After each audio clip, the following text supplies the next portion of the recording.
On the field. Off the field. Sports talk. Entertainment and more. This is Sauce on the Side. Well, hello there, Dippers, and welcome back to episode 108 of the Sauce on the Side podcast. As always, Dippers, I'm your host, Drake, joined by the man, the producer, Mr. Leighton Pip Shaventone. I got news about this podcast's favorite Cy Young Award winner, Rick Porcello. He is now dead last in the ERA amongst qualifying starters. That is amazing. He's the worst starter in baseball. He's the worst starter to win a Cy Young probably in the last 15 years. Research that, but he's up there, yes. Yes. He's one of the ones you would look at to be what the hell happened that year. Rick Porcello, Life Comes At You Fast Award winner of the year. Dippers, be sure to listen on Spotify and iTunes. Download, subscribe, and give us that 5-star review. Follow us on Twitter and Instagram at The Saucy Pod. Today, we actually have a pretty fun show for you today. We're going to talk a little bit about the Antonio Brown situation, build our perfect Raider. There's a lot of players, personalities, traits that we can look at on this Raiders team, and we are going to build the perfect Raider for you. We will have divisional breakdowns, AFC, NFC North, talk about fantasy tight ends coming for this season, and we will even have some MLB chatter because a team that we had laughed at about a week ago has come to the news. So, latency, like I talked about, Antonio Brown threatened to not play football again if the Raiders do not allow him to wear the helmet that he wants. I guess he lost the grievance today, yes. So that just came out about 30 minutes to an hour ago. What the hell? This is a classic case of a player getting everything he wanted, went out of Pittsburgh, he wanted paid, and then absolutely not caring after that. Because to him, everything he's done in his life has now been justified. He got the paycheck. Even though he hasn't got the money from the contract yet, he has fulfilled his own dream of getting the contract. So he feels like he needs to A, be pampered, even though he already was, and B, he's just gratified with what happened in his life. Yeah, nothing says more about a guy wanting to be pampered than having a blonde mustache. So I think that this kind of just sums the whole entire Antonio Brown thing up. You know, whenever he was first requesting to be out of Pittsburgh and saying that he wanted paid, people say, okay, we'll give you that. You know, they made Big Ben out to be the villain. They made the Pittsburgh organization, who has taken care of a lot of players, even one in particular, Ryan Shazier, who they still continue to keep on their injured list. So all of his medical stuff is accounted for. Mm-hmm. I mean, they have taken care of their players. They victimized the Pittsburgh Steelers. Now the same people that victimized everybody that Antonio Brown made out to look like a villain, they look like clowns this week. Because the guy threatens to turn down his $50 million and not play football, something that he acts like he loves, because of a helmet. And apparently it's just because the helmet's like 10 years old, and it's not like it's a 10-year-old helmet. The style of helmet is 10 years old, and apparently he has a lot of those that he wears for games, and they don't even do testing on that helmet anymore. So it's kind of like driving a car without airbags. Yeah. You know, like, and then complaining about the safety warranty and all that stuff. I don't understand what he's coming from with this. This is probably the most Antonio Brown situation that Antonio Brown has backed himself up into a wall with. And I'm all for here for it. Did they mention anything about Hard Knocks with this? I don't think so. Tomorrow night's the new episode, so there'll probably be something on it then, I guess. There's no way that they can not mention this at all. But, see, you said he backed up into a corner. I don't think he did. Because normally when you say that about something about themselves, it means that they actually give a shit about being in the corner. I really think Antonio Brown just does not care. Like, he is at the point in life now, he's just like, I have enough money to just generational wealth, how my family will never be poor. I don't need football anymore. I'm fine hanging it up because, hey, I'm in Oakland now. Raiders suck. I don't have Big Ben throwing me football anymore. And this is like a classic case of like the guy who thinks he's stronger than the sun. The guy who doesn't wear sunscreen. Because we're talking about... I've been that guy before. Yes, we're talking about the same guy who thought, yeah, I don't need to wear socks into a cryo chamber. I'm Antonio Brown. I'm tough. I can wear a helmet that's 10 years out of date. Like, This is the kind of situation that has him not being able to practice because he has frostbite on his feet. So apparently the NFL, the people who are in charge of the NFL safety and everybody that works with that does not know as much as Antonio Brown, the guy who ended up climbing into a cryotherapy chamber without socks on. Yeah. They're just not as smart as him. No. I don't know. Antonio Brown. Yes, that's all we can say about that. It can't get any better than this, honestly. No, it cannot. When I got that text, I got the big smile on my face because how long are we in? Like 4 months into the AB Raider saga? Yeah, about this has 4 already been the best thing for football, I think, in my lifetime. Yeah. I've never been more entertained by a saga. Oh, it's great. It is absolutely great. Head to toe, actually. Great. So this actually got me thinking, there are a ton of personalities, a ton of traits that Raiders players have, a ton of features that they have that really just make us laugh. The Raiders are the most laughable team in the NFL right now. So wait and see. I think we should build the perfect Raider. Anybody in the Raiders organization is not safe. We will go down and we will build the perfect Raider head to toe. I was talking at the head, you gotta go with Mark Davis's hair. Yes. You're not gonna beat that haircut. Yes. No matter what. Then, got Derek Carr's eyes.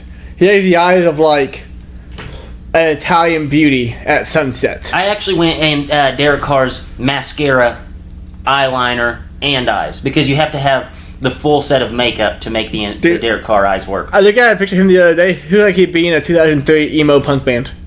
Absolutely. He's built for it. Absolutely does. And that's kind of funny because I also have Mark Davis's hair. I was kind of worried that you were going to lean towards the John Gruden hair, but Mark Davis, all-time haircut. No, he had John Gruden wits. John Gruden wits. Ooh, I actually went with the John Gruden grin. And then for his attitude, Incognito's attitude. Because you'll find out whenever I get to the review of Hard Knocks from last week, Incognito's a cool dude. Incognito, yes. I didn't go with his wits. I went with his leadership ability. With the way that he was able to handle the locker room down there in Miami. Oh, yeah, there you go. Oh, man. All-time move, Richie Incognito. Sadly, it's not the dumbest thing he's ever done. No. You could have went with Machete with this choice because apparently, according to court reports, he does wield a heavy machete. So I'm almost leaning more towards the leadership. Leadership with Richie Incognito. And then for the feet, I'm going a little throwback here just because of nostalgia. Darius Hayward-Bay. Darius Hayward-Bay. Seventh overall pick, 4'2", 640. And you could have honestly went with the easy route and went feet Antonio Brown. But because you see the competition that this really creates. Yeah, but those are bad feet. I want the feet on my Raider. No. I agree. This is the perfect Raider. I agree. You give AP's old helmet. I have one for you. Nathan Peterman. I want his ability to read. Mainly defenses. I have not seen him read a book, but I've seen him read a defense, and it's like nobody else I've ever seen in the NFL ever, not even high school or college football ever. So I think we have to pick up Nathan Peterman's ability to read. It's honestly, you know what? If Peterman, whenever he fails again, because it's going to happen, he should just go into defensive coaching and just watch all the game film and be like, okay, the ball's going to go here. Yes. Oh, I love it. What about Trent Brown's size? 6'8", 359 pounds. It's a big dude. Yeah, he used to play for the Patriots. He was just like a big. He's a wall, literally a wall. You have any more on there? I'm out. You're out. Okay, I have a few more to rattle us off. I want Mike Glennon's mobility. John Gruden on Monday Night Football one time. Dude, okay, so while I was watching, you finish this first. On Monday Night Football, John Gruden, talking about Mike Glennon, who is now a Raider, said that he is a dual-threat quarterback. He legitimately called Mike Glennon a dual-threat quarterback, and for that reason, Mike Glennon, we have to have the mobility. Most mobile quarterback in the league, dude. On Hard Knocks, whenever it was just showing the camp, like my ears put up and said, "Oh fuck, is that Mike Glennon?" And I just started laughing by myself. I was just like, "He said he was my quarterback in the league one time. Yeah. We saw him fall down in that same game." Yeah, he was in love. Like, dude, he did. So John Gruden did the whole spiel before every game, talking about the quarterbacks because he's supposedly this big quarterback guru, just going on and on and on about Mike Glennon. He said, "And one thing many people don't know about Mike Glennon is his ability to be a dual threat quarterback." And my jaw just hit the ground. This is the best. And then I also have Vontaze Burfict, his decision-making ability. Well, that's a good one. I try to think of something good for him. I just can't think of anything. Yeah, I think decision-making ability, his ability to get himself out of tight situations. I think Vontaze Burfict has to take the cake on there. And then the only thing that I had different about a guy that you had named was I wanted John Gruden's grin. You know that goofy little grin whenever he would be on Monday Night Football? Oh, yeah. He would say something just totally bizarre and then just look at the camera and kind of, what's it called? Furrow your brow? Yeah, furrow your brow and then kind of chomp his teeth. Yeah. Oh, yeah. I did that good. So, yeah, dude. I think we have a pretty good Raider. Yeah. Man, I miss John Gruden did the Monday Night Football countdown. Yeah. Or Monday Night Football broadcast. John Gruden was the greatest announcer in modern sports history. Whoa. You think he's better than Jason Witten? Yes, just a slight advantage above Jason Witten. Colin Collinsworth? Chris Collinsworth? Chris Collinsworth doesn't hold a candle to John Gruden. Joe Buck? Not even Joe Buck. Fucking nuts. You got any more thoughts for us? Yes, Leighton, see, actually I do. It was all a dream. I used to read Run Up magazine. The Vikings, spending a 5th-round pick to trade for a backup kicker, while you have Dan Bailey, is maybe the most savvy move I've ever seen an NFL team do. Vikings, no need for an offensive line. Rich Paul, University of Hard Knocks to University of Phoenix. Book it. Carmen's Crew, a team made up of primarily Ohio State players, won the basketball tournament. This marks the first time the Big Ten has won a title ever. Oakland Raiders, not even $50 million can make a Hall of Fame receiver who has passed his prime want to wear your helmet, and I really can't see why. It's not like Randy Moss didn't have 500 yards receiving for your team the year before he had 1,400 yards and 23 touchdowns for the Patriots. Dak Prescott, turning down $30 million a year to stay with the Cowboys and wanting $40 million a year is what nightmares are made of. If Dak Prescott makes $40 million in a season, you can take his career high of touchdown passes thrown and do the math. That is $1.63 million per touchdown thrown. Freddie Kitchens, willing to fire players that speak to the press anonymously. The same Freddie Kitchens, willing to hire guys who are on tape kicking a woman in a hotel. Duke Johnson, mad that he played on a team with a coach who had no idea how to use his skill set. Duke Johnson, traded to a team with a coach who had no idea how to use his skill set. Duke Johnson, best running back in the city of Houston. Video surfaced of Baker Mayfield staying after practice to sign autographs for military members who came out to watch the Browns practice. Don't let cowherds see this. He should be in the locker room with his teammates chopping up film. And there's a new movie out this week. It's titled Drive It Like You Stole It, and it was directed by Brian Cashman. And those have been my thoughts. Picture this. Freddie Kitchens, day after they played anonymous talk to the media, gets in and says, I know it's anonymous, I don't know who you are, but I have a particular set of skills. I will find you. I will fire you. Dude, Mic drop, leaves the room. Dude, him reenacting the Liam Neeson role would be the greatest thing. You've seen Freddie Kitchens, correct? I've seen Freddie Kitchens, yes. Imagine that. Man, no. I don't know. I love it. People speaking honest in the media will be reprimanded. Yeah. You hardly know who they are, bud. Yeah. Anonymous sources. If we don't know, how do you know? I can give him a hint. There's probably Odell Beckham It's definitely Jr. Beckham Jr. Yes. It's a wide receiver or a cornerback. It's a wide receiver who went to LSU. Yep, all divas. So latency, we promised it before the show. We will break down the AFC, NFC North, kind of give our in-depth thoughts on these divisions. I think both of these divisions, unlike the divisions we talked about last week, I think there's going to be a lot of parity in these divisions because realistically, you could have any 3 teams in these divisions win the division and you wouldn't be that surprised for obvious reasons for each team. We'll start in the AFC. What do you like? Go 4 through 1. So the fourth spot, this one's obvious, is the Cincinnati Bengals. This is a team about a month and a half ago I actually thought could be somewhat decent, maybe win 5 or 6 games, but then had 2 linemen go out for the season. We know AJ Green's hurt. Zach Taylor more than he can handle right now, so I have them being a very bad team this season. Third place, the Baltimore Ravens. I just too often pick a team to win games with a quarterback can't throw a football at all. I don't care what things about him playing in training camp in 7-on-7, 11-on-11 drills. It's not a live football game. He has no pressure at all. I don't buy Lamar Jackson being second coming of Michael Vick or Peyton Manning or whoever you want to call him. Secondly, Pittsburgh Steelers. I know everybody right now is thinking they win the division, or at least that's being said a whole lot. I think that is something that the media has talked into existence almost. Because whenever the Browns first got Odell Beckham Jr., everybody said Browns win the division. It's basically a sweep. Then you had 4 or 5 media members say, well, hold on now, watch out for Pittsburgh. They got XYZ, the winner organization. Fuck that. The Browns are better than Pittsburgh Steelers today, right now, and they will be come December. So number 1, Cleveland Browns. They surprised me last year by winning, how did they win, 8 games last year? Were they 8? They were 8-7-1. 8-7-1 last year. Yeah, it's probably me last year. I think it's probably people again this year. I think this year they can win 11 or 12 games, but I do think they will win the AFC North. See, I think this division is razor thin, though. I think that it's close.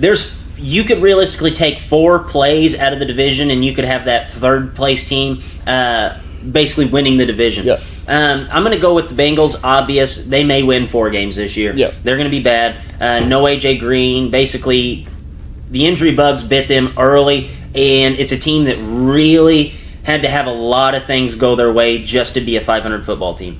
Next up, I have the Ravens. I see them as a 7-8 football team, and that's just because of their defense. I wouldn't be surprised at all if we look up, at the end of the season, and the Ravens end up only winning 6 games. Because there's a reason why we have not seen a Lamar Jackson-esque quarterback succeed in the NFL. A guy who is run, trick play, pass. That does not work, and it's not sustainable. We've seen great talents come out of college before that were able to run the football. Example, Tim Tebow found himself out of the league in just a handful of years. You have to be able to pass, and you have to be able to pass at least at an average quarterback level in order to succeed. The wide receivers are better at running the ball than Lamar Jackson. The running backs are better at running the ball than Lamar Jackson. Otherwise, they would be playing quarterback. I don't understand it that everybody has the hype train around Lamar Jackson. I think this is a 6-win football team, 7, and if they're lucky, they will be 500. Next up, I have the Browns. The Browns last year won games because I think they surprised a lot of people, and we've seen quarterbacks have success early in their first year, and then kind of struggle in their second year. And I think Baker Mayfield is a very, very good quarterback. But it takes time to be good in the NFL, especially whenever you're trying to lead a locker room that now has Kareem Hunt, Odell Beckham Jr., Jarvis Landry, all on the offensive side of the ball. That's a lot to handle. I think they're going to be fine. I think they're going to be right up there. They will probably win the wild card.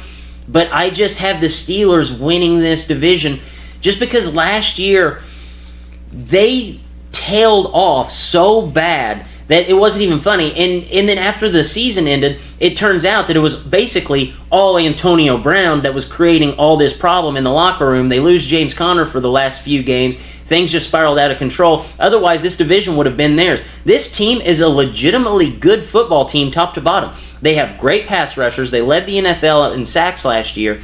They probably have the best core group of guys to get to the quarterback in this division. They have the best offensive line, and that's really not debatable in this division. And they still have Juju. They add Devin Bush to be able to run sideline to sideline that they missed not having Ryan Shazier last year. I think this team is going to be fine without Antonio Brown. I just think that a Big Ben that has something to prove this season is going to be more than a Browns team that everybody's really just talked about how they're going to be everybody's surprise team in the NFL. I think this is going to be close. I won't be surprised if even the Ravens win this division, but I have to go with what history tells me, and the Steelers are still that top dog there. All right, Leighton C. NFC North. What do you have? 4 through 1. Number 4, I have the Bears because Mr. Trubisky sucks and not getting anything on offense. What? No, I'm kidding. Oh, I was about to say. No, 4th, obviously, you have the Lions. They're the black sheep of the business. You could say the only team, in my opinion, that had actually no chance of competing at all. TJ Hawkinson in the draft. The tight end I feel like that team had more needs than a tight end. Yeah, like did the tight end really do anything for you? If a tight end was valuable to that team, they would have kept Eric Ebron. Exactly. Yeah. Exactly, yes. So, I don't know. As you got on to go, I think they're done with Matthew Stafford, but they're paying Matthew Stafford still. Detroit's just in a very hard spot right now. Third place at the Packers. I'm not buying the whole Aaron Rodgers got a new coach and not going to be Aaron Rodgers anymore. He's still going to be the same guy who goes to the huddle and rolls his eyes without the play call. I mean, people. To get in and talk to his family.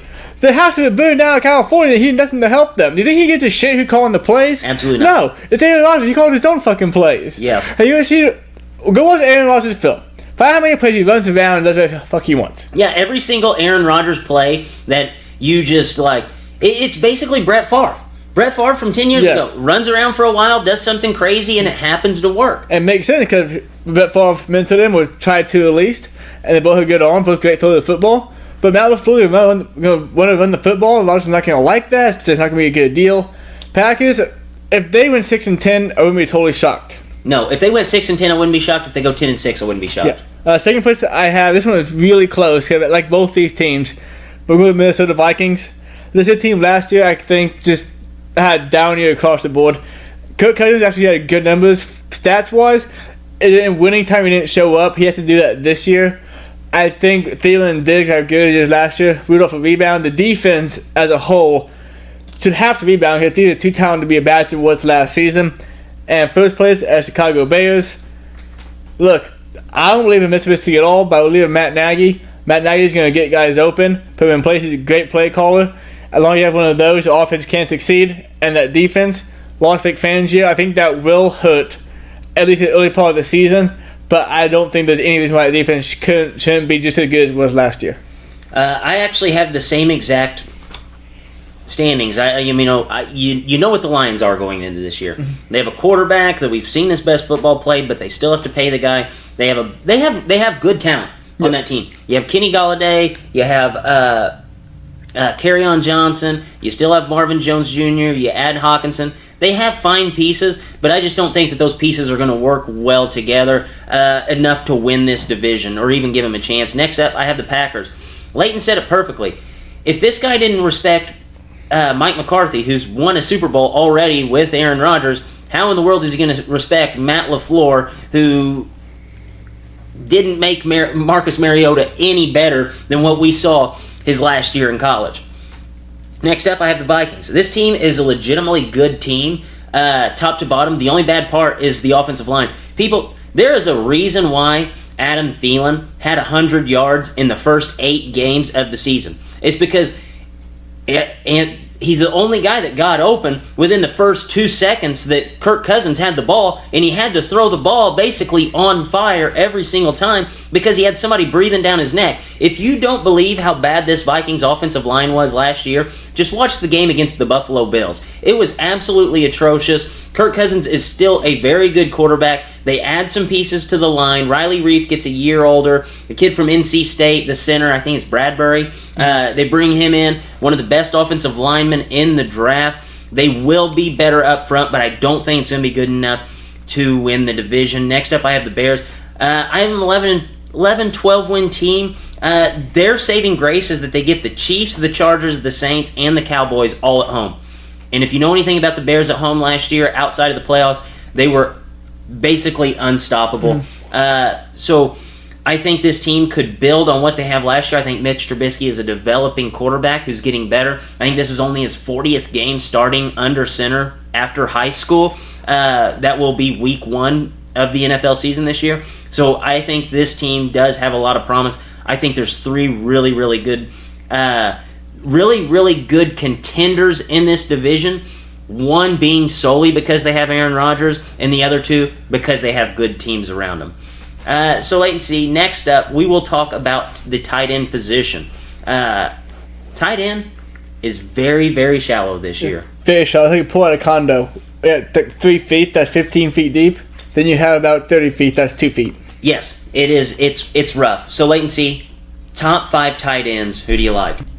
Number 5 coming out of Evan Ingram. He's number 5 because he's the only guy Eli Manning and or Daniel Jones had to throw to. for part of the season. Golden Tate's out till week 4. And Sterling Shepard, I think, broke his thumb. Is that what it was? Yeah, his thumb. He said him with his hand. He'll be out for a couple weeks. So Evan Ingram, it's not that he's the only option to have. He's a very good player, but he's number 5 because he is like the top option. And number 4, I have O.J. Howard.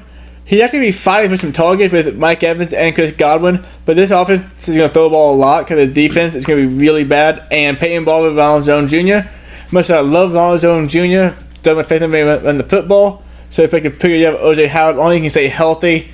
In the past couple of seasons, when he's been healthy, he has produced very well. The problem is actually staying on the field. At number 3, I have George Kittle. Last year, George Kittle was the biggest anomaly, I think, in years and years of football. It makes no sense why he was so good with C.J. Beathard, with Nick Mullins. It just makes no sense, but he just did it. And I'm not the kind of guy who's going to say numbers like it. They just don't. How number 3 is have respect for numbers.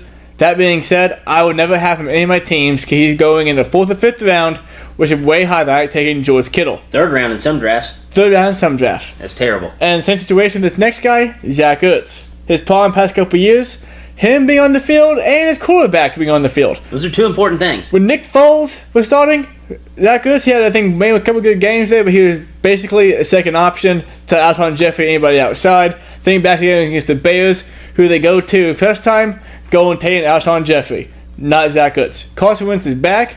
I hope Carson Wentz is healthy. I like him a lot. And Zach Ertz should be healthy. So Zach Ertz is a guy I do like, but once again, round 3, round 4, not going to touch him. And number 1, the Ali, the champion of tight end class, Travis Kelce. A+ grade, Kansas City. The only tight end I would think about taking the first 3 rounds. Wide receiver numbers. If he's there in the round 2, I'm just going to pop on. I'll figure it out later. Travis Kelce, the only lock for tight end this season.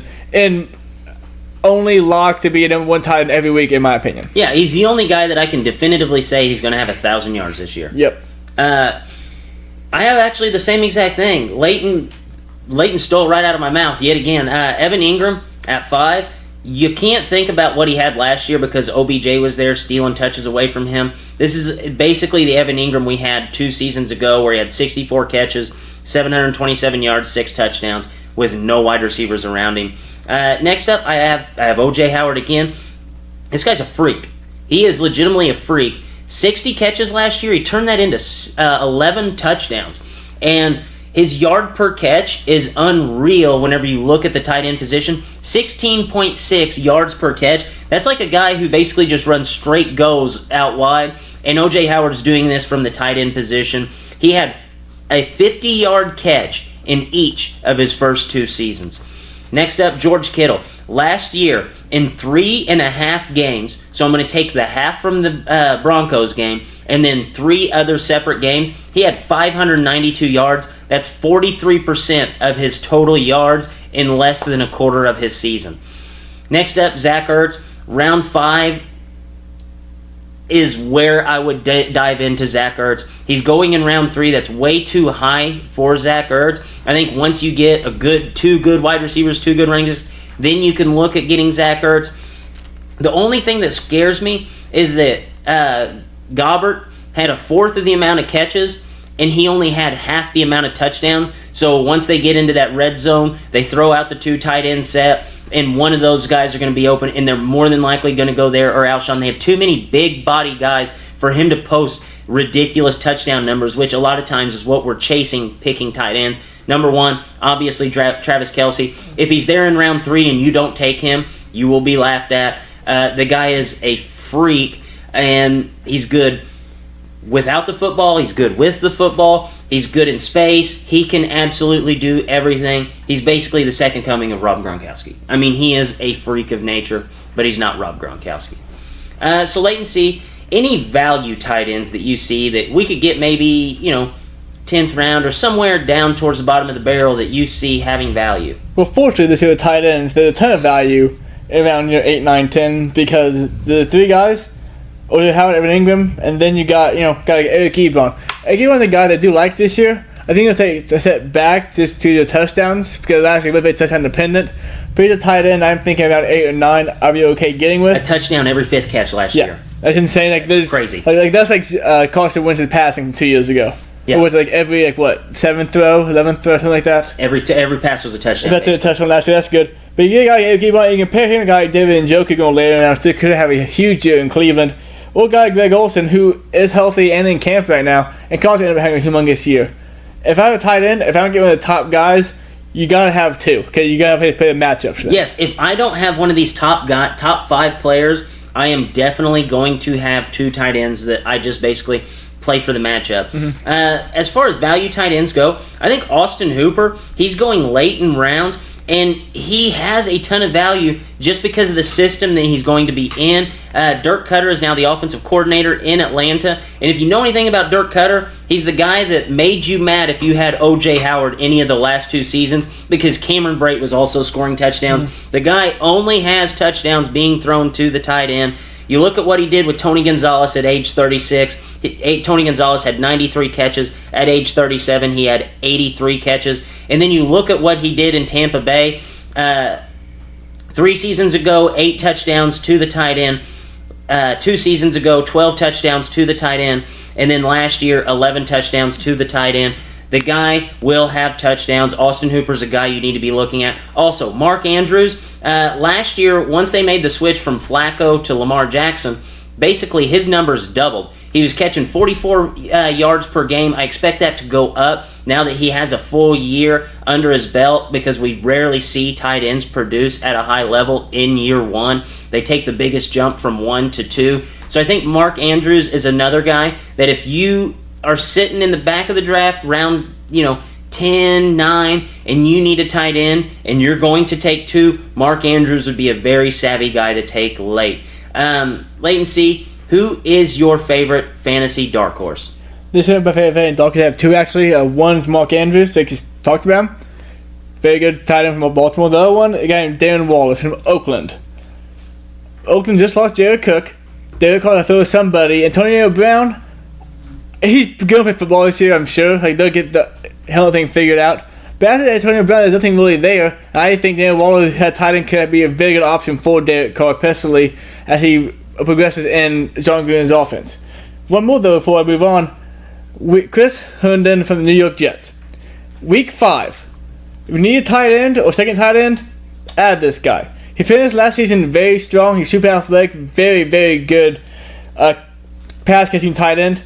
Unfortunately, he's on the weed, missed 4 games this season, but I think in week 5 he'll be a guy you want to have on your team. Yeah, I absolutely agree. I think Herndon is a fine choice, and in fact, he is going to be my dark horse. You look at what Adam Gase did around the map there. I know that he was not very good as far as the quarterback position goes, but he made tight ends relevant that were basketball players with the Broncos back whenever Peyton Manning was there. Julius Thomas had great numbers under him, and then Martellus Bennett also had very good numbers whenever he was with Chicago. Adam Gase is a guy that will feed athletic tight ends the football. Lucky for him, he has one. Unfortunately, he's not going to be a guy that you can play until week 5. Man, I'm going to take all your stuff this show. Yeah, no, we've been back and forth. Well, dude, we're talking about tight ends. There's only so many things to talk about. There are so few guys that we can actually talk about. So, what tight ends will you not touch this season? So, basically this season, the tight ends, if you gotta look at it from this perspective, if you got a tight end for second tight end, are you really going to play that guy? So, guys like Noah Fant could be good, rookie from Denver, could be in a year, that could draft him. Then you have guys like Trey Burton, will he be healthy? Jack Doyle, got 2 tight ends messed with there. Then you have Jordan Reed, just basically injuries. So there's several guys who the bottom not going to mess with. Yeah, I think the only 2 guys that I'm not going to touch is Zach Ertz and George Kittle, just because where they're going. Well, yeah, I mean, no chance I have them, but if they do fall to round 5 or something like that, I'm not against taking them. But the bad thing is they won't. Somebody will go out there and get their tight end. It seems like people are doing that more and more. I would not touch Ertz or Kittle until round 5. Yeah. Absolutely. Flag in the sand. Round 5, not going to touch them until then. If you get round 5, good job. So any rookies that we see, I feel like it's the only 2 guys from Iowa, Fant, Hawkinson. Do you expect either of them to produce at a high level this year? I think Hawkinson I think they both will. I don't think it will until week 6 or 7 in the season. Once things have to open up for a little bit more of the offense, they learn it all, and teams stop keying on them because they haven't done anything so far yet that season. Yeah. If I had to lean one way or the other, obviously I think it'd be Hawkinson just because he plays for Matt Patricia. Matt Patricia, I know that he was a defensive coordinator with the Patriots, but, you learn what you see. Mm-hmm. Patriots love to use tight ends. A lot of them, they try to get 6 tight ends on the field, it seems like, at some points.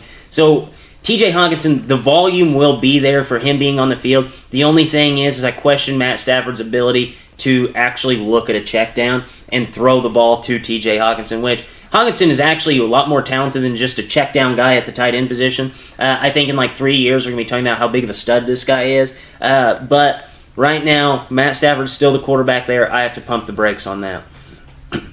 So wait and see. We will move on to a segment that I think will be kind of fun. It's called Favorite NFL Preseason Surprises.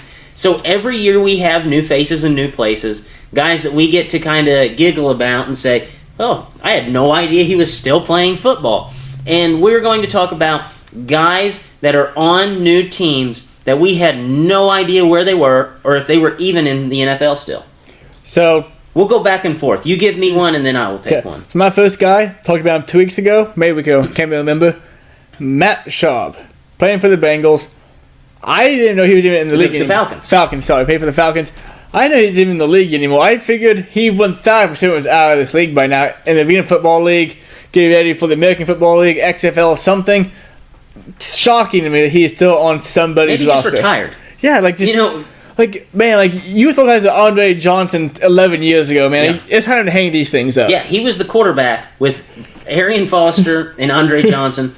And he was basically the first quarterback after David Carr for the Texans. Yeah, he had some phenomenal seasons there, but, buddy, hang him up and have to hang him up. Yes. I'm actually going to take a Texans quarterback. Okay. Joe Webb. Joe Webb still playing football? Joe Webb is still playing football. Is he playing quarterback or wide receiver? Quarterback. Dude, Joe Webb once started in a playoff game. You know what he did this weekend? He played the whole entire game for the Texans. I am pretty sure that he is the only quarterback this week that played a full game. I think he threw 40 pass attempts, and he lost to the Packers, who played 3 quarterbacks. Oh my gosh, dude! Yeah, you know you're getting cut when you play the entire 50-season game. Either you're on the team or you're off that next day. Dude, I think he went 25 for 40 against the most vanilla of vanilla sets. Mm-hmm. 3rd string, 4th string defensive backs, guys that they're just trying to get looks at, and he lost to the Packers, who played 3 separate quarterbacks. Oh, shit. So, my next guy is Colt McCoy. I thought he was out of the league too. Apparently, he starts for the Redskins. He's going to be starter, week 1. He's had 38 career starts. In the 38 career starts, he is 12-26. I think he's won 1 game since 2013. 2013... He has won 2 games, actually. He's won 2 games since 2013. Just 2 games. He almost beat Houston Texans last season, lost 2-23. But Colt McCoy, no guys you just think this up to this point in their career. But no, he is literally about to have a 9-year NFL career. That's unbelievable. He's been on the roster every single year since 2011. That's nice. Redskins love Colt McCoy for some weird reason. My next guy, I'm going to go with Chad Kelly, playing for the Colts. He was the team's leading rusher in their first preseason game. Chad Kelly, you don't want to party with him, but No. he's with the Colts. My guys. Got it, guys. Okay, I have a few extra guys here. I have Chad Henne. He's playing for the Chiefs. Didn't know that. Chad Henne, career backup, Michigan guy. I feel like Chad Henne was... Fake spike guy. Yes, fake spike guy. I feel like Chad Henne was playing for Michigan 20 years ago.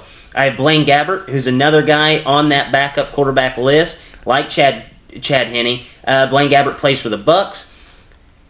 Do you know who the Seahawks' backup quarterbacks are? They have 2. Tavares Jackson. No, Tavares Jackson is no longer with the Seahawks. Okay, I have no idea.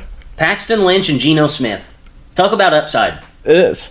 Hey, you know what? those two guys both very prominent coming out of college. Yeah. Paxton Lynch happened to be hurt.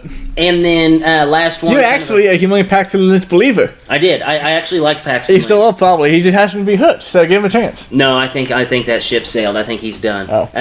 The last guy, Josh Johnson, got signed to play for the Lions, backup quarterback. This is now his 13th NFL team. That's a lot. 13 teams? 13 teams. That has to be a record. Is that more than Fitz? Do you remember? He was the guy that was taken first in the AAF draft.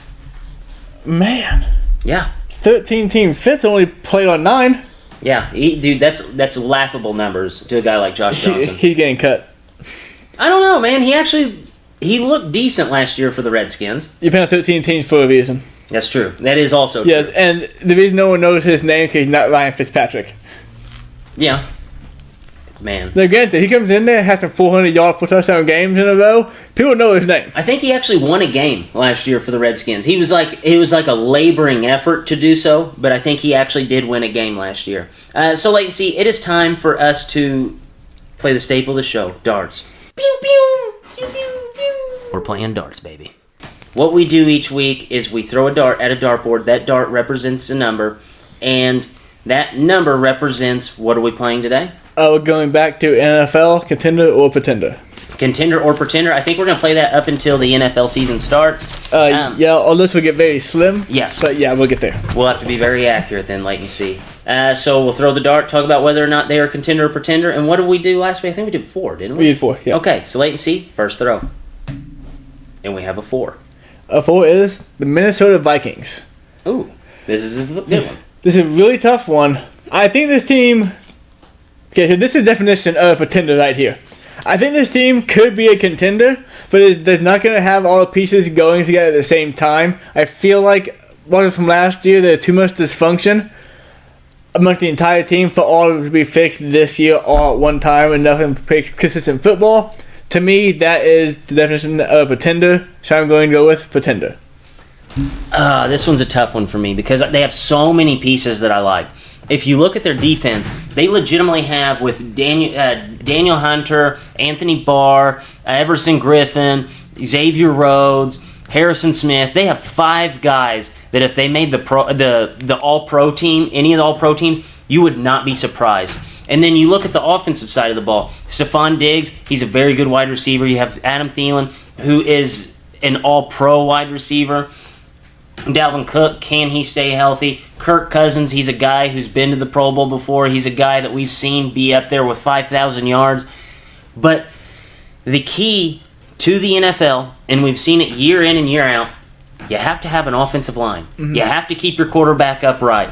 And that defense alone, I will say, is a contender. The offensive weapons are contenders. But your offensive line is so bad then I cannot see this team making a stretch through the playoffs and winning a Super Bowl. Can't see that happening. I mean, realistically, from what I saw last year, I wouldn't be surprised if Kirk Cousins doesn't end up on the shelf, you know? Mm-hmm. I mean, they were headhunting him every single game because this offensive line is so bad. For that sole reason, I have to say that this is a pretender, and it breaks my heart because I do like Kirk Cousins. I love the defense, and I like the skill players. Now, did they draft a lineman in the first round? Yes, they did. Okay, I think it's the name. I'm going to butcher the name. I think it's Garrett Bradbury. Okay. The kid from NC State, the center. He's a very good football player. That's why I'm apologizing for probably butchering the name. See, I was going to add them to the could have had Javon Taylor list with the Jaguars and the Texans, but they just missed it. Yeah, no, they got a center and maybe the best offensive lineman in the draft. Very good. Next up, by throw, and we have a 20. A 20 is the Philadelphia Eagles. Team that makes no sense, but they're always right there in the end. Yeah, see, this team is the exact opposite of what I see as the with the Vikings. I mean, the skill players, questionable. Mm-hmm. I mean, they have a mixed bag of toys. Alshon Jeffrey, can he stay healthy? Deshaun Jackson, can he produce at a high level? The running backs, it's going to be a carousel of backs. A lot of questions there. Can Carson Wentz stay healthy? I don't think he can. Unfortunately, I think we're at that point where we can kind of pump the brakes on this thing. And the defensive secondary is not the best. Serviceable, but not the best. The defensive line is very, very good. I think that this team is, I hate to say it because I know that they won a playoff game last year. I think they're going to be a pretender this year. Mm-hmm. I don't see this team being a team that can win a Super Bowl just because I don't think Carson Wentz can stay healthy. Now, if they have a string of good luck, if this team is completely healthy, I will say that they're a contender. 100% a contender. But they are one of the most fragile teams in the NFL where they're a contender, and if one thing slips up, Nick Foles isn't there anymore, you're off the list. I will go contender. I'm going to go contender too for everything you said, and just the fact that they do have, like you said, they have like mediocre skill players, but if you have like 6 B skill players, a whole lot better than an A and 4 C's. This is the ultimate team where you just put a bunch of B's together, and collectively they're good. Yeah. They're very good. And more importantly, they're one of the 4 or 5 best coach teams in all of football. Yes. And if you're one of those 4 or 5 teams, you're going to be one of the best teams in football. You're going to win your division. You're going to be a contender every single year. See the Patriots. Tom Brady last year, his arm was wet noodle. It just was. Facts are facts. But they're so well coached. 13-3, they scored that Super Bowl game. Coaching turned out the best offense of all football. Coaching wins Super Bowls. And not to be, not take anything away from the Eagles. Remember, it took a Alshon Jeffrey drop pass that turned into an interception to eliminate them from the playoffs. Mm-hmm. Very good team. All right, Latency, your throw. And we have an 18. 18 is the Colts. Ooh, this is a good one. Contender. They have Andrew Luck. They have a very good defense. There's no reason why this team shouldn't be better than it was last year. I think Andrew Luck's going to have an MVP type season. For all the reasons you could think of a team being a contender, don't Christian Marquez. Coaching, I think you're a very good coach, but a good quarterback had a lot of problems. Yeah, well, I think Frank Reich's fine. He did help the Eagles win a Super Bowl, so I think he's fine as far as a head coach. The only question I have with this team is, can the defense get the turnover that you need? Because they are a good defense. Mm-hmm. They are very good. They're a solid defense, and I won't say good. I will say a solid defense. They can manage games for the offense. Now, I do think this is probably the best offensive line in the NFL. And anytime you have the best offensive line with a quarterback that is a top 3 quarterback like Andrew Luck with, a bunch of B skill players outside of T.Y. Hilton, who is, in my opinion, an A. If T.Y. Hilton stays healthy, he could potentially have 1,500 yards this year. I absolutely love this team. I think this team is a contender all the way down to its core. I think that this team is my favorite to win the AFC this season. I am all aboard the Colts, a team that last year a lot of people had written off with Andrew Luck. We saw him almost throw 40 touchdowns last year. I am all on board the Colts, contender. All right, and my final throw. And we have a 2. A 2? Ooh. Chicago Bears. You didn't lie about that. That's actually he's on there. Yes. Okay. Chicago Bears. I'm looking at it right now. Chicago Bears. Chicago Bears. Team's a contender. The defense is good enough that even if the offense was absolutely terrible, they would be a contender. This is like early 2000s Ravens defense. You have Eddie Jackson, best at his position in the NFL. Khalil Mack, best at his position in the NFL. You have other guys around them that are a bunch of B players. So you have 2 guys that are A++++, and then the whole entire defense is a B. Oh, Will Fuller, also A+ player. And then you have a bunch of B guys around him. There's not one hole in this defense, and you have 3 elite playmakers. And then on the offensive side of the ball, you look at a guy like Mitch Trubisky, who everybody talks about the great season that Baker Mayfield had last year, first year as a starter. Well, Mitch Trubisky had almost identical numbers whenever you look at the totality of the season. Both played 14 games. The only difference is Baker Mayfield had thrown for 30 more yards per game, and Mitch Trubisky had ran for 20 more yards per game. Everything else is almost identical. Mitch Trubisky also had a higher QBR and quarterback rate. I am all on board the Bears to be a contender this year. I think Mitch Trubisky is going to be a player that will be in the MVP conversation, just to the simple fact that now they have a a very good understanding of the offense, everybody included. You have Allen Robinson, you have David Montgomery, who is still a question mark, Tariq Cohen, one of the most of the most skilled players in the NFL as being just an offensive weapon. They have a very good offensive line. They have everything to make this work. The wide receiving core, like we talked about with the Eagles, a bunch of B guys, and they are very, very good at what they do. I am all on board this Bears team, and potentially they have an MVP candidate. I'm not going to say he would win, but they have a candidate, and they have a great head coach. Yeah, they're a contender. I mean, look at it last year. Cody Parker made that field goal. They beat the Eagles. They beat the Rams early that season, so no one think. In fact, they dominated the Rams. Actually, when they beat them, when they played in the regular season. So yeah, no reason why they could win that game. I think Mitch will be better. He was good last year. I think he can another step forward this year. All you have to do to be competent, all you got to do is score 24 points a game. Yes. That's all you got to do, Mitch. It's that easy. Yeah. That's not easy, but that's all you got to do. 24 points. And I think Matt Nagy learned from his mistakes last year. He didn't open up the Bears' offense until the second half in that Eagles game, and we saw Mitch Trubisky lead a game-winning drive in the playoffs. So we've seen him excel at the highest level. It's just, can we get that to repeat? I am all on board with that.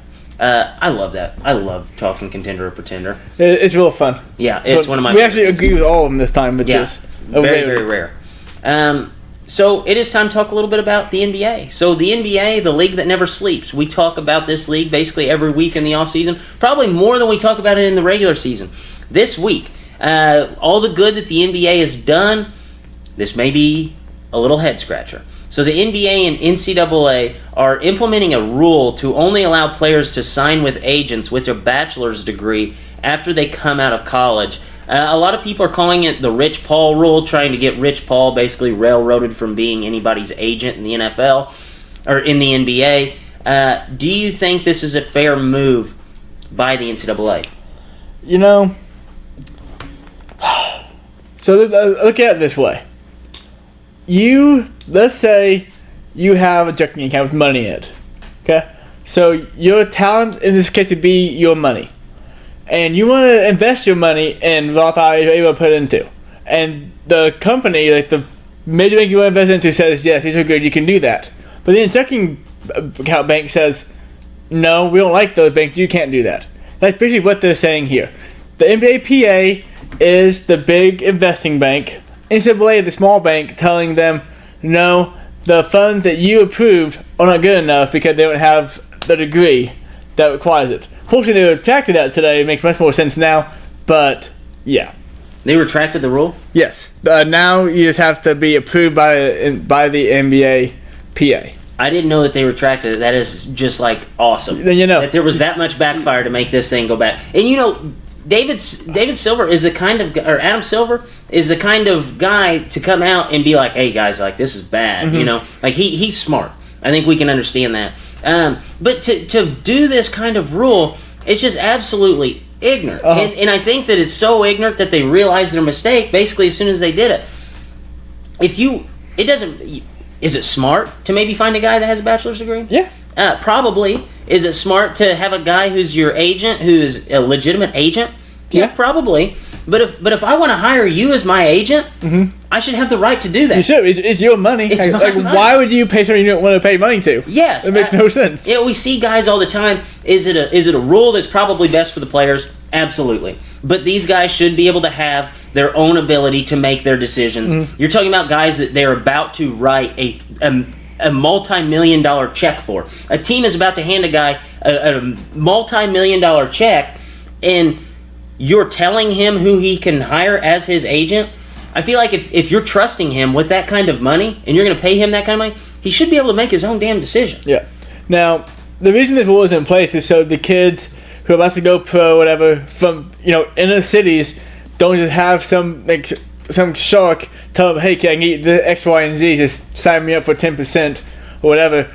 So that doesn't happen. Like, that's why the rule's in place. No. But I'm all for the NBA PA having to approve them just for that reason. But there's no reason why it should require a bachelor's degree, because if the governing body who's supposed to protect these players says it's okay that they do this, I feel like any other reason should step aside, because like, they have a right to protect that player. Yeah, I think it's just a bunch of people are upset that Rich Paul's basically just been like yo-yoing all of them, and he has no schooling to show for it. He was selling jerseys out of the back of his car. Now he's just yo-yoing all these NBA front offices, and now they're pissed off. How insane is LeBron's power as an athlete? It's unreal. He tweets out #Rich Paul rule. 1 week later, not a week later, the whole rule's changed. The whole rule was called the Rich Paul rule because LeBron made one tweet. Yeah, it wasn't for those two people. No one would have thought twice about this. No. But the fact that it was LeBron James and the fact that it's Rich Paul, it made it all perfect. Do you know how Rich Paul and LeBron met each other?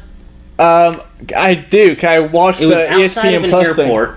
Outside of an airport, he was selling jerseys. Yeah, I watched the 30 for 30 thing. About that. That is just unreal.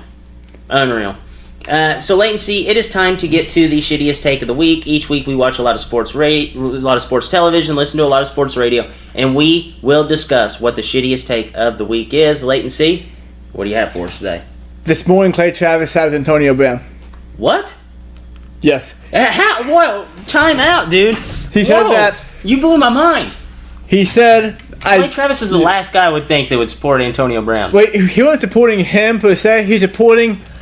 like, what he was arguing for, I guess. So Antonio Brown, like you said, has played in that helmet for his entire career. He compared it to, like a baseball batter being told that you can only bat with one size bat. And when you talk about it that way, I guess it kind of makes sense. But it still is insane because, one, MLB, that's not what that you want to do. And the NFL just straight mandated this helmet, and it's the NFL's rules. And the fact that he wants to go against the NFL and San Antonio Brown with that is insane to me. So do you remember whenever okay, I wouldn't even compare it to one size bat, because that's like saying everybody has to wear one size helmet, which just doesn't make any sense.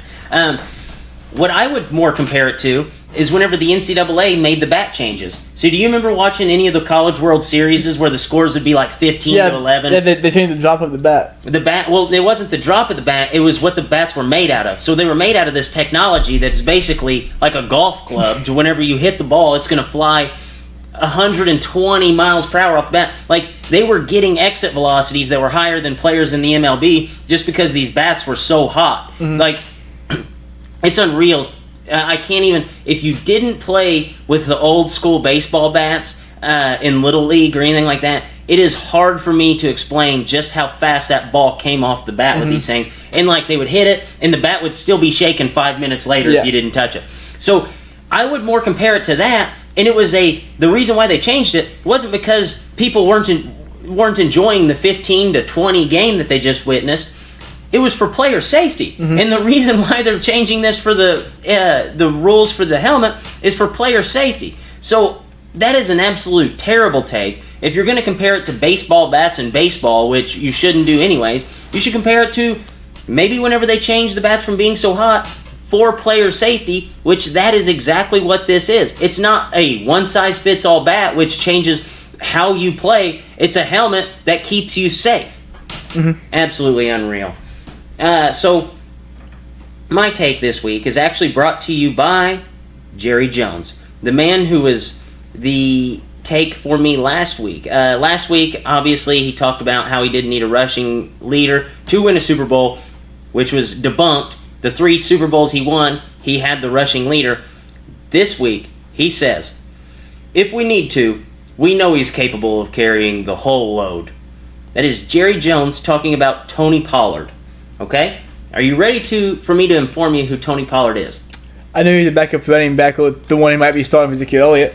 Okay, so he was talking about Tony Pollard. Tony Pollard, he played for the University of Memphis, which obviously Memphis does produce a lot of good NFL talent. They're a very good football team. I'm not knocking them. Mm-hmm. But if this is your production for them, I question your ability that you are capable to carry the whole load for the Dallas Cowboys.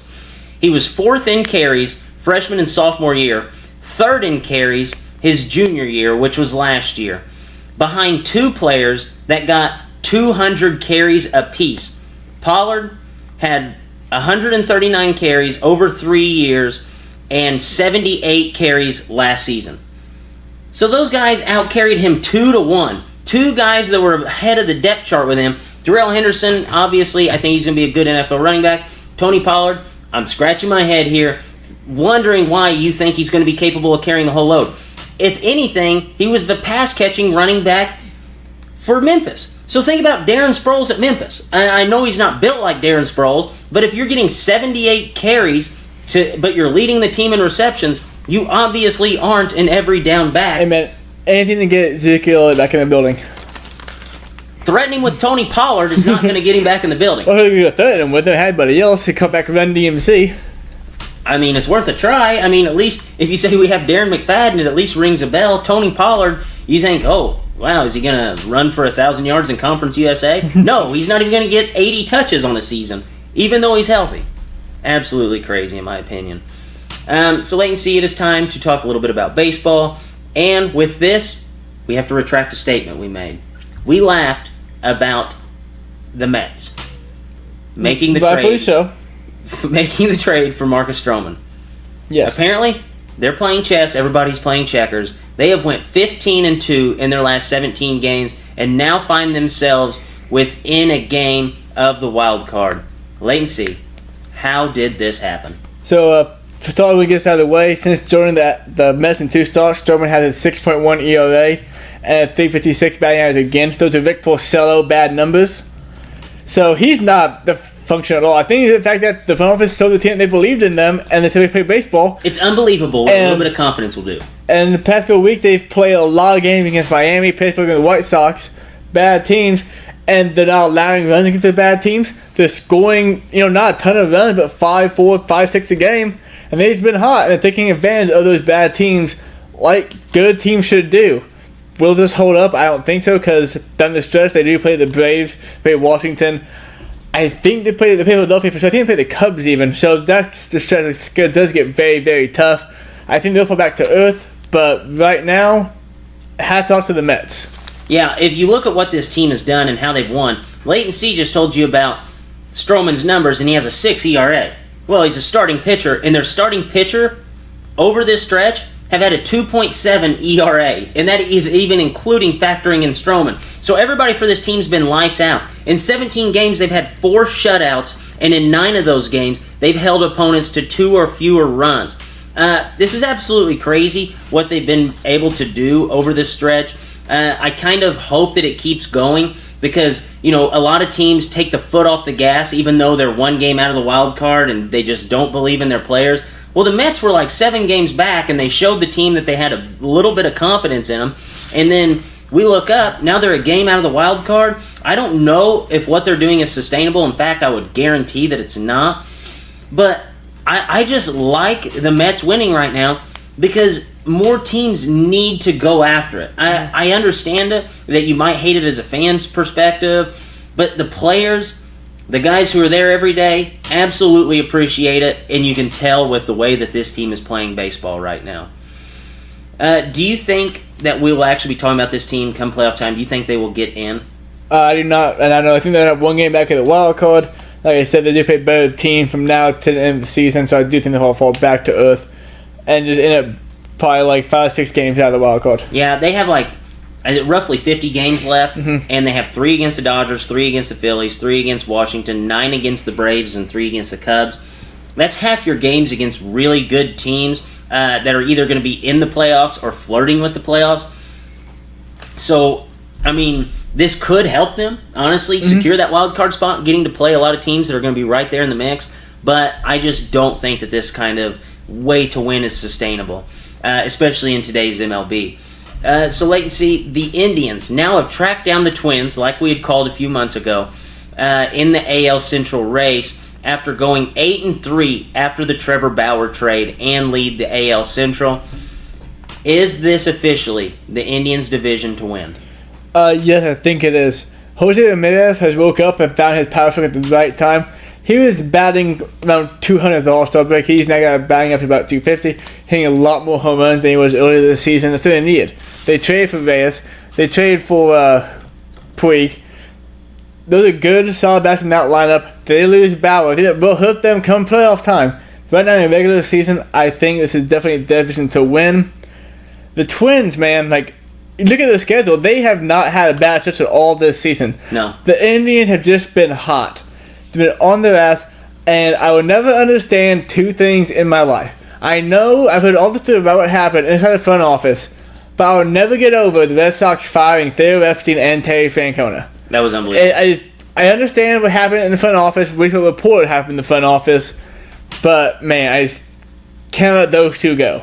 Yeah, I absolutely think this Indians team, it's their division to win. You look over what have you done for me lately. Over the last month, the Indians have been 20-7, and the Indians are really coming off their worst stretch. And to say it's their worst stretch, they went 500 over the last month, which really is not bad whenever you talk about the totality of a baseball season. The move for Puig is looking great. He has a 984 OPS right now. And to think that Kluber nor Carrasco has pitched since May, it's kind of crazy to think about the turnaround that this team has had. If they can get either of those guys back at a reasonable time, I think they're going to really just take off in this division. And even without those guys, I think they're going to have enough to fend off the Twins and be able to make this last push down the stretch. Like Leighton C. said, anytime you have a guy like Terry Francona managing your ball club, you legitimately have a chance. So we're going to do a little bit of wild card predictor. The NL wild card is by far more interesting than the AL wild card. Yeah. Obviously, you have a lot more teams that are in the mix. But we might have a surprise at the AL wild card. Wait and see. We'll do NL first. What teams do you think will have the wild card Is it National League? in the NL? NL, okay. So the NL, like Drake said, is super close. I think they're like 5 or 6 teams within 2.5, maybe 3 games of the first wild card spot.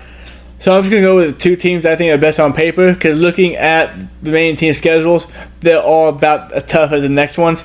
First one, Washington Nationals. This is a team I picked to win the division earlier this year because the pitching would be so strong. And since the bad start, they've been the best team in that division, led by the pitching. I think they'll get the top wild card spot, and I think they end up getting it by 3 or 4 games during the season. And the second one was really tough. The 3 teams in the mix for me, Brewers, Phillies, and Cardinals. And I'm going with Philly, because I think as a whole, they have the best roster. They currently have no player batting over 290 right now.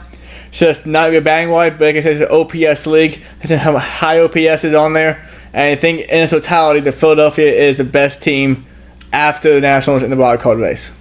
See, the only reason I couldn't go with the Phillies is because that division is so tough. Like, you're playing the Nationals, and then you're playing the Mets, who basically came out of nowhere, and then every single team. I think it's going to be too much to get 2 teams in, and I'll say the same with the NL Central. I don't think that they will be able to get 2 teams in too. I think it's going to be basically the strongest survive at this point, and it's going to be 1 team from the NL Central and 1 team from the NL East, and I don't think it's really going to change much. You look at the Washington Nationals, by far the best season out of any other of these teams that are in the mix. I mean, outside of the Diamondbacks, who we really don't see having a great chance, out of teams that are in contention, the best run differential on the season is 16, and the Washington Nationals are sitting there at 47. So not only are they winning games, but they're also giving themselves chances in games that they're losing. So as long as you're playing teams close, it's baseball, you have a legitimate chance to win, and I love the pitching for the Nationals, and I think that's going to carry them down the stretch. Next up, I have the Cardinals, and I don't know why. I've just seen this too many times. The Cardinals, you think, oh, they're barely hanging on by a thread. I think they're going to hang on by a thread for the remainder of the season. I don't know if they really have a chance. I don't want to say it. I'm not even going to say it. I think they'll hold on and get that last wild card spot. Leighton C, AL teams. American League, top one, I picked the Indians to win the AL Central, so the Twins don't fall out of the wild card spot. There's 2 hot head already. The second one, or the first one. Second one, I'm going to go Oakland Athletics. Tampa Bay Rays have been hit by an injury bug recently. Brandon Lowe's on the IL. What's his name? Snell's on the IL. The most high pitchers, more players that point to that team on the injury list. And I think they'll catch up with them. I think the Oakland Athletics will come up against them and take that last spot in the last 2 weeks of the season or so. The Athletics love being within a game of the wild card. Oh, yeah, it's a fair place to be. How they want them. Yeah, I'm going with the Twins. I think that one's pretty obvious. I think they're pretty dead set in the wild card unless they win their division. Mm-hmm. But then the next, I'm going with the Rays just because I never trust the Oakland Athletics. And I never really think that they're that good of a team. You know, even with the lumps, with the starting pitching lumps, I think that they're going to be able to piece this thing together down the stretch to be able to win. We've seen teams that have been bitten by the injury bug, the Yankees, the Indians, and both teams are able to keep their heads above water just because the ball club has things going in the right direction and they believe in that. Baseball not necessarily is about who has the best talent. It's about camaraderie more than anything, and you can see it with the Mets and how these guys are playing together in the ball club. I think that I don't know why. I don't have a good explanation for it, but I feel like the Rays will be able to hold them off just because I never can trust the Oakland Athletics. Yeah. Ever. You know, I mean, I feel like they are, but like, we look at Tampa Bay, they're a team that's been led by pitching, and the fact that their pitching are now going to go on the IL, they can't just go start every game, right? No, Like, I don't trust anything about the Rays right now. Yeah. Obviously, it's a team that is obviously led by pitching, and anytime you have a Cy Young candidate on the bench, that's not a good thing. But I trust the Rays more than I trust the A's, and that's just from a historical standpoint. Yeah. Even though the Oakland A's just did it last year, were able to hunt them down and win the division, or win the wild card, I just do not trust them again. Yeah. So it is time to put our producer in the spotlight. Each week he goes out and he watches a different movie for you, and he brings it in to review. Wait and see. What do you have for us today? Past 2 years, I reviewed Hard Knocks every single week. This should be no different. So, as always, first episode of Hard Knocks kind of brings you in. How do they start off? They start off with the hot air balloon, like we called it? It wasn't even in there. What? It wasn't even mentioned. They started off with a cold open and John Gruden talking to players about dreams and how he had the nightmare guide. That speech everybody already heard. I feel like everybody from the Raiders basically sent out to Hard Knocks. They said, listen, you don't cover any Incognito, you don't cover any Vontez Burfict, and you don't cover any Antonio Brown. Well, if they didn't cover Burfict, cover the other two guys. So, though, every year, Hard Knocks episode 1 doesn't really give you a whole lot to really talk about, really, discuss with your peers. It's more just get to know the team, get to know how the show is going to be basically based around sound like for the next 5 episodes. So, opening up a Gruden's speech. You heard it already, how he's not a dreamer, he's a nightmare guy. He wants to be the next team's nightmare, all that fun jazz. And then it goes to, the credits roll, the sounds, all the fun stuff happening. And then go to practice, throwing with Derek Carr. 17 minutes in, Drake. That's when I figured out that I really like John Gruden and Derek Carr. Really? I even paused. I said, I love these guys. I paused. Time out. You're giving Derek Carr too much credit. You like John Gruden. Not as the quarterback, just as a human being, I like Derek Carr and John Gruden. I ain't changed for the Raiders to win football games this year. So you're rooting for the combination? I want those two guys to win games. Here's the thing. You put any quarterback in a room with John Gruden, you love the quarterback. Well, you know what? I learned that, but I've watched every single one. Every single John Gruden quarterback camp I've watched. And I liked every single quarterback that's came into the draft over the last 5 years. Okay, well, you know what? Fortunately for Derek Carr, John Gruden by the side. I am cheering for the Raiders to win games this season. I like to spunk. John Gruden, it might be paying for the camera, but he's no bullshit. He cut a guy already. They never cut a guy in episode 1. I can't remember the guy's name, but he was on the Last Chance to You, season 2 or 3, something like that. Made it to the NFL and got cut because he's lazy. So he just want to get the fuck out. He didn't want to play, get out of here. Next day, the jersey was gone, someone else was in there. That made waves in the camp, yeah. So wait a second. John Gruden just fired him himself. Yes. Didn't talk to anybody, just said, get out. My understanding was it showed him and a coach talking about how he could get the fuck out. Next picture of that guy, his jersey going away. Another guy jersey going in on the hanger. That is amazing. The very next shot. Then Jonathan Abram, first round pick out of Mississippi State, absolutely obliterated guy in training camp at halfback. Nothing who did, obviously John Gruden said, hey man, you can't do that. They kind of had a back and forth, a friendly back and forth, but in the end, it was definitely more friendly to Abram than with John Gruden. Because in the end, I think Abram just started back talk, and Gruden didn't like that very much. And Gruden was trying to end it, but Abram was just not shut up. And I do not like Jonathan Abram. Already. Public enemy number one. If he is not good, he will be a cancer on that team. Yeah. And Matt, you remember when the Legion of Boom couldn't stop people? Oh, yeah. And it just kind of blew on the side every week? That's him? That's going to be him. Because then later, the very next scene was Derek Carr took all the rookies out for lunch that day. And he was talking to Derek Carr about how, like, man, I haven't had that kind of food before, man. If I was you, I got that, how much money that is, I'd be doing blah, blah, blah, blah, blah, XYZ. And Derek's just like, yeah, you know, man, it's a lot of work, though, man. Like, you get money, that's the first step, and then you got to actually earn that money back. And then he goes, salmon. Salmon or salmon? He goes, I think it's salmon. Derek goes, man, you better learn that stuff. You got big money now. And all you're talking about is, man, can't wait till I get really paid. And it's like, dude, do not get on a football team. Yeah. I do not want this guy on my team. You know what I love about this? Remember whenever the Raiders went into the draft and we basically said after the draft, I don't think they did their homework. No. Is this the kind of guy that you could have sniffed out probably just one interview? Man, I want you to watch him show Hard Knock and you tell your opinion on Jonathan Abram. Like, I do not like this guy. Like, yeah. I like Richard Sherman. I do not like Jonathan Abram. He fell in the draft, too. Yeah, now Jonathan Abram happens to be awesome and can back up all the things. He's going to talk shit all season long, 1,000%. He can back it up. I might like him a little bit more, but he's going to be a cancer for that team because the Raiders are not going to be a good football team. I'm all in for it. And then the last notable part about Hard Knocks this week was Antonio Brown doing side work because of his foot. Or his feet at the time. It was undisclosed. I think the next day it came out he got frostbite on his feet. Highlight of the whole episode, though, was his kids asking where Roethlisberger was. That's the best. That was, but they acted like, oh shit. Yep, they're not going to like Oakland. Yeah, man, what a replacement he got. Derek Carr. And he got John Gruden. You know what I love about that, though? Is that the kids were, like, specifically asking about Big Ben. Mm-hmm. So, obviously... Here's the deal. Remember when Antonio Brown talked about how they didn't incorporate family, mm-hmm. and they didn't care about family with the team? That's obviously a lie. He brought it down enough to they actually look for the quarterback to say hi to him or something. Yeah, like his kids knew who Big Ben was and like Big Ben were looking for Big Ben. Mm-hmm. So I feel like to say that they didn't care about his family is a complete lie. Whenever the kids are specifically asking for one guy. Yeah, and the kids weren't that young. Kind of shocking they didn't know what team the dad was on. That's kind of wild. I mean, they could have at least 5 or 6. Yeah, but they're Antonio Brown's children, so...